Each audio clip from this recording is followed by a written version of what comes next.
రాకాలోకంకి స్వాగతం. ఈ కంటెంట్ మీకు నచ్చినట్టయితే లైక్ చేయండి, మీ బంధుమిత్రులకు షేర్ చేయండి. ఇప్పటివరకు సబ్స్క్రైబ్ చేసుకోకపోతే సబ్స్క్రైబ్ బటన్ని నొక్కండి, అదేవిధంగా బెల్ ఐకాన్ని కూడా నొక్కండి.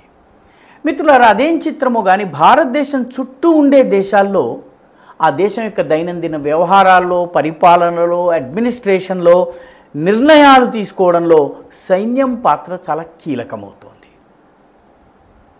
శ్రీలంకలో నిన్న మొన్నటి వరకు మహింద రాజపక్ష, గోటబాయ రాజపక్షాలు రాజ్యం చలాయించారు. గోటబాయ రాజపక్ష డైరెక్ట్గా ఆర్మీతో ముడిపడ్డటువంటి వ్యక్తి. బంగ్లాదేశ్ ఆర్మీ, క్షమించాలి, శ్రీలంకన్ ఆర్మీ ఆయనకు అనుకూలంగా ఉంటూ వచ్చింది. వాళ్ళు ఇష్టారాజ్యంగా పరిపాలించారు. వాళ్ళ ఆర్థిక విధానాలు కానీ, వాళ్ళ విధాన నిర్ణయాలు కానీ ఇవి శ్రీలంకను పూర్తిగా దివాలా తీసేలాగా చేశాయి. చైనాకి అనుకూలంగా చేశాయి, భారత్కు వ్యతిరేకంగా చేశాయి. ఇప్పుడు ప్రజలు ఎన్నుకున్నటువంటి ప్రభుత్వం వచ్చింది. ఆ ప్రభుత్వము గత ప్రభుత్వం చేసినటువంటి తప్పిదాలను సరిదిద్దే ప్రయత్నం చేస్తోంది. సైన్యం యొక్క పాత్రను పరిమితం చేస్తోంది. నేపాల్ వంటి దేశంలో కూడాను గత 18 సంవత్సరాల్లో 13 ప్రభుత్వాలు వచ్చాయి. రాజకీయం అస్థిరంగా ఉంది, కూటమి రాజకీయాలు నడుస్తున్నాయి.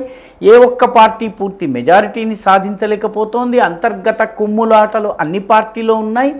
ఈ సమయంలో నేపాల్కి సంబంధించినటువంటి సార్వభౌమత్వాన్ని కాపాడే విషయం కానీ, నేపాల్కు సంబంధించినటువంటి విధి విధానాల రూపకల్పనలో కానీ అక్కడ సైన్యం కీలక పాత్ర వహిస్తోంది. అయితే పాకిస్తాన్లో లాగా బహిరంగంగా బట్టబయలుగా బయటకి రావడం లేదు. సైన్యము తన పరిమితుల్లో ఉంటూనే ఈ పనిని చేస్తుంది. ఇక పాకిస్తాన్ సంగతి చెప్పనక్కర్లేదు. అక్కడ పాలకుడు ఎవరైనా, రాజు ఎవరైనా, ప్రధానమంత్రి ఎవరైనా, దేశాధ్యక్షుడు ఎవరైనా సంతకం పెట్టే అధికారము వాళ్ళకున్న, సంతకం ఎక్కడ పెట్టాలో, సంతకం పెట్టిన తర్వాత ఏ ముద్ర వేయాలో ఇది సైన్యం నిర్ణయిస్తుంది. ప్రత్యక్షంగా కానీ పరోక్షంగా కానీ సైన్యమే పాకిస్తాన్ని పరిపాలిస్తోంది. సైన్యము దుస్సాహసాలకి పాల్పడము, పెహల్గాములకి పాల్పడము, దానివల్ల దేశానికి వచ్చినటువంటి నష్టము, సైన్యానికి కలిగినటువంటి నష్టము, ఆర్థికంగా పాకిస్తాన్ దివాలా తీసే పరిస్థితికి తీసుకొచ్చినటువంటి వైనము, ఇవన్నీ మనం చూస్తూనే ఉన్నాం. భారతదేశానికి తూర్పున ఉన్నటువంటి బంగ్లాదేశ్లో కూడా సైన్యము ఒక బ్యాలెన్సింగ్ రోల్ని ప్లే చేస్తోంది. పాకిస్తాన్లో లాగా ఇష్టారాజ్యం చేసే సైన్యం కాదు, కానీ బంగ్లాదేశ్లో సైన్యము బంగ్లాదేశ్ ఏ విలువల కోసం ఏర్పాటైందో, ఏ మతోన్మాదానికి వ్యతిరేకంగా ఏర్పాటైందో, అదేవిధంగా బంగ్లాదేశ్ ఏర్పాటు వెనుక ఏ చారిత్రక సాంస్కృతిక నేపథ్యం ఉందో ఆ విలువల్ని కాపాడే పనిని సైన్యం చేస్తోంది. సైన్యం ఒక బ్యాలెన్సింగ్ ఫ్యాక్టర్గా ఉంటూ వచ్చింది. గతేడాది ఆగస్టులో ఎన్నికల్లో నెగ్గి ప్రధానమంత్రిగా ఉన్నటువంటి షేక్ హసీనా వాజిద్ దేశం వదిలి పారిపోయిన తర్వాత, భారతదేశంలో శరణుజొచ్చిన తర్వాత, ఆశ్రయం తీసుకున్న తర్వాత అక్కడ మహమ్మద్ యూనుస్ పరిపాలన వచ్చింది. మహమ్మద్ యూనుస్ ప్రజల ద్వారా ఎన్నిక కాలేదు, కానీ ప్రజల ద్వారా ఎన్నిక కాకపోయినా ఆయన ప్రజాప్రభుత్వం తీసుకోవలసిన నిర్ణయాలన్నింటినీ తీసుకుంటున్నారు. దేశం యొక్క భవిష్యత్తు, సార్వభౌమత్వము, దేశానికి సంబంధించిన రాజ్యాంగంలో ఇష్టారాజ్యంగా మార్పులు చేర్పులు చేయటము, పార్టీలను నిషేధించటము, దేశంలోని భూభాగాల్ని ఇతర సామ్రాజ్యవాద శక్తులకు ఇచ్చే విషయంలో కానీ ఇష్టారాజ్యంగా నిర్ణయం తీసుకుంటున్నారు. మహమ్మద్ యూనుస్ ప్రజలు ఎన్నుకున్నటువంటి ప్రధానమంత్రి కాదు. ఆయన ఎన్నికల్లో పాల్గొనలేదు, ఆయనకి పార్టీ అంటూ కూడా లేదు. అయితే మహమ్మద్ యూనుస్కి ప్రారంభ దశలో అమెరికా మద్దతు ఉంది, జో బైడెన్ సమయంలో. ప్రస్తుతము చైనా మద్దతు ఉంది. అమెరికా కూడాను తన యొక్క రాజకీయ లెక్కల్లో మహమ్మద్ యూనుస్ ఉండడం వల్ల కొన్ని లాభాలు ఉన్నాయని భావిస్తోంది.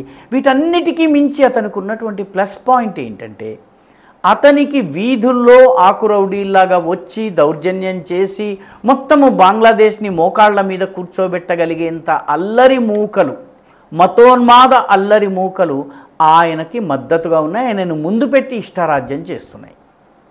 జమాతే ఇస్లామీ బంగ్లాదేశ్ కావచ్చు, దీన్ని షేక్ హసీనా నిషేధించింది. ఎందుకంటే ఇది పాకిస్తాన్ అనుకూల శక్తి కాబట్టి దీని అధినేతల్ని ఉరిదీయటమే కాకుండా దీన్ని నిషేధించింది.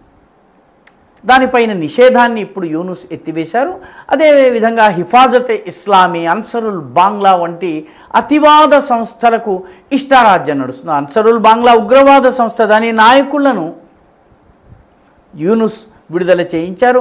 అయితే మహమ్మద్ యూనుస్ యొక్క అతివాద రాజకీయాలను, ఆయన యొక్క బంగ్లాదేశ్ యొక్క మౌలిక స్వరూప స్వభావాల్ని మార్చేటటువంటి కుట్రపూరిత వ్యవహారాల్ని అడ్డుకుంటున్నది బంగ్లాదేశ్ సైన్యం. బంగ్లాదేశ్ సైన్యం ఇప్పటికే ఆయనకు అల్టిమేటం ఇచ్చింది. సైనిక దళాల ప్రధాన అధికారి అయినటువంటి జనరల్ వకారుజ్జమాన్ ఆయన ఇప్పటికే డిసెంబర్ లోపల ఎన్నికలు జరిపించాలని చెప్పి ప్రకటించారు. అదేవిధంగా సైన్యపు వ్యవహారాల్లో జోక్యం చేసుకోవద్దు, బంగ్లాదేశ్ యొక్క సార్వభౌమత్వానికి సంబంధించిన నిర్ణయాలు తీసుకునేటప్పుడు సైన్యాన్ని సంప్రదించకుండా నిర్ణయాలు తీసుకోకూడదని చెప్పి అన్నారు. ఈ 3 హెచ్చరికలు ఆయన చేశారు. ఇప్పటికే బంగ్లాదేశ్ ఆర్మీ, బంగ్లాదేశ్ ట్యాంకులు, బంగ్లాదేశ్ ఆర్మీ వెహికల్స్ ఢాకా, రాజ్షాహి, ఖుల్నా ఇటువంటి ప్రధానమైనటువంటి నగరాలన్నింటిలో కూడాను గస్తీ తిరుగుతున్నాయి. జమాతే ఇస్లామీకి, అన్సరుల్ బాంగ్లాకి, అదేవిధంగా హిఫాజతే ఇస్లామీకి చెందినటువంటి 2145 మందిని గత నెల రోజుల్లో అరెస్ట్ కూడా చేసినాయి. మహమ్మద్ యూనుస్కి వకారుజ్జమాన్ హెచ్చరిక కూడా ఇచ్చారు. రాజ్యాంగాన్ని మార్చే విషయంలో కానీ, సైన్యం యొక్క వ్యవహారాల్లో జోక్యం చేసుకోవడం కానీ, అదేవిధంగా దేశ సార్వభౌమత్వానికి సంబంధించిన అంశాల్లో కానీ జోక్యం చేసుకోవడానికి వీల్లేదు. ఎందుకంటే ఆయన ఎన్నుకోబడ్డటువంటి, ప్రజలు ఎన్నుకున్నటువంటి ప్రభుత్వం కాదని ఆయన అన్నారు. ఎందుకంటే ముఖ్యంగా ఇక్కడ బంగ్లాదేశ్ రక్షణ సలహాదారుగా, జాతీయ భద్రతా సలహాదారుగా ఖలీలుర్ రహమాన్ అనేటటువంటి వ్యక్తిని ఎన్నుకున్నారు. ఈ ఖలీలుర్ రహమాన్ బంగ్లాదేశీ పౌరుడు కాదు, అమెరికన్ సిటిజన్. అమెరికన్ సిటిజన్ని బంగ్లాదేశ్ జాతీయ భద్రతా సలహాదారుగా ఎంపిక చేయడాన్ని వకారుజ్జమాన్ వ్యతిరేకిస్తున్నారు. పైగా ఈ నియామకంలో ఆయనను కన్సల్ట్ చేయలేదు. రెండవది, ఆర్మీలో ఉన్నటువంటి లెఫ్టినెంట్ జనరల్ ఖలీలుర్ రహమాన్, కమ్రుల్ హసన్ అతని పేరు, లెఫ్టినెంట్ జనరల్ కమ్రుల్ హసన్. ఈ కమ్రుల్ హసన్ని ఆర్మీ చీఫ్గా చేసేందుకు మహమ్మద్ యూనుస్ ప్రయత్నిస్తున్నారు. దీన్ని వకారుజ్జమాన్ తీవ్రంగా వ్యతిరేకించడమే కాదు, ఆర్మీలో ఉన్నటువంటి సైనికాధికారులు, కంపెనీ కమాండర్సు, కోర్ కమాండర్స్ అందరూ కూడాను వకారుజ్జమాన్కి మద్దతు ఇస్తున్నారు. బంగ్లాదేశ్లోని భూభాగాన్ని, సెయింట్ మార్టిన్స్ ఐలాండ్ కావచ్చును, అరకాన్ ఆర్మీకి సహాయం చేసే పేరిట కారిడార్ని నిర్మాణం చేయటాన్ని, కారిడార్ని ఏర్పాటు చేయటాన్ని కూడా వకారుజ్జమాన్ వ్యతిరేకిస్తున్నారు. ఇది బంగ్లాదేశ్ సార్వభౌమత్వానికి ఇది భంగం అని చెప్పి విఘాతం కల్పిస్తుందని ఆయన అంటున్నారు. బంగ్లాదేశ్ వంటి దేశము చైనా, పాకిస్తాన్ల క్రీడాభూమి కావడము, వాళ్ళ ఆటలు పాచికలకి ఇదొక చెస్ బోర్డుగా మారడాన్ని వకారుజ్జమాన్ వ్యతిరేకిస్తున్నారు. అయితే మహమ్మద్ యూనుస్ బలం ఏంటి? ఆయన నేను రిజైన్ చేస్తాను అది ఇదని బెదిరిస్తున్నారు, కానీ రిజైన్ చేసేటటువంటి ఉద్దేశం ఏ కోశానా లేదు. ఆయన ఎన్నికల్ని వీలైనంత ఆలస్యం చేసి ప్రధానమైనటువంటి పార్టీ అయినటువంటి అవామీ లీగ్ని బ్యాన్ చేయడం ద్వారా మొత్తానికి తన అధికారము ఎక్కువ కాలం ఉండేలాగా ఆయన ప్రయత్నం చేస్తున్నారు. ఈ మొత్తం ప్రయత్నంలో ఆయనకు ఉన్నటువంటి అతిపెద్ద బలం ఏంటంటే జమాతే ఇస్లామీ, అన్సరుల్ బాంగ్లా, హిఫాజతే ఇస్లామీ వంటి మతోన్మాద సంస్థలు.